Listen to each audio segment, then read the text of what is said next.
Hi! For today's video guys, meron po akong isi-share na konting kaalaman sa inyo.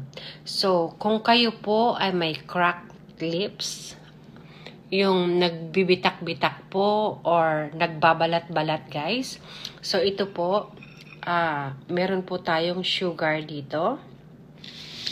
Yan, 1 teaspoon lang po yan or kahit konti lang din po yan, pwede na yan.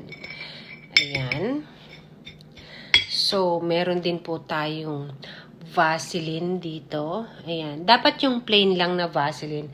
Pero ito yung ginamit ko po. Wala po kasi akong ibang Vaseline. So, kuha lang po ako ng little amount of Vaseline. Paghahaluin po natin yan. Ayan. Ayan. Marami po masyado yung aking sugar na nilagay. Pero, okay lang. Gusto ko lang po makita nyo. Ganyan. So, ito po, pag na-mix na po natin siya, hindi ko po i-mix lahat yung sugar. Yan. Konting amount lang po ng Vaseline. So, ayan. Pwede na po siya. Ang gagawin nyo lang po, naghugas na po ako ng aking kamay. So, ayan. Kuha po kayo ng konti lang. Tapos, igadgad nyo po. Ganyan. Ikuskus nyo sa inyong lips. Matatanggal po yan.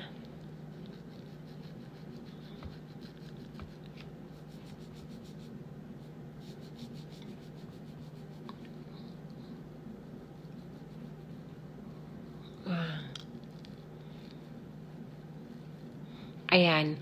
Maliban po sa tip po na ito, or hack na ito, ang Vaseline din po ay nagpapalambot talaga ng inyong lips.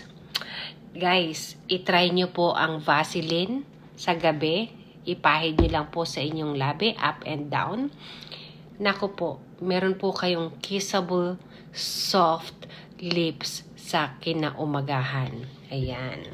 Ang sarap. Ayan. Thanks for watching. Thank you. Please like, comment, and share. Bye.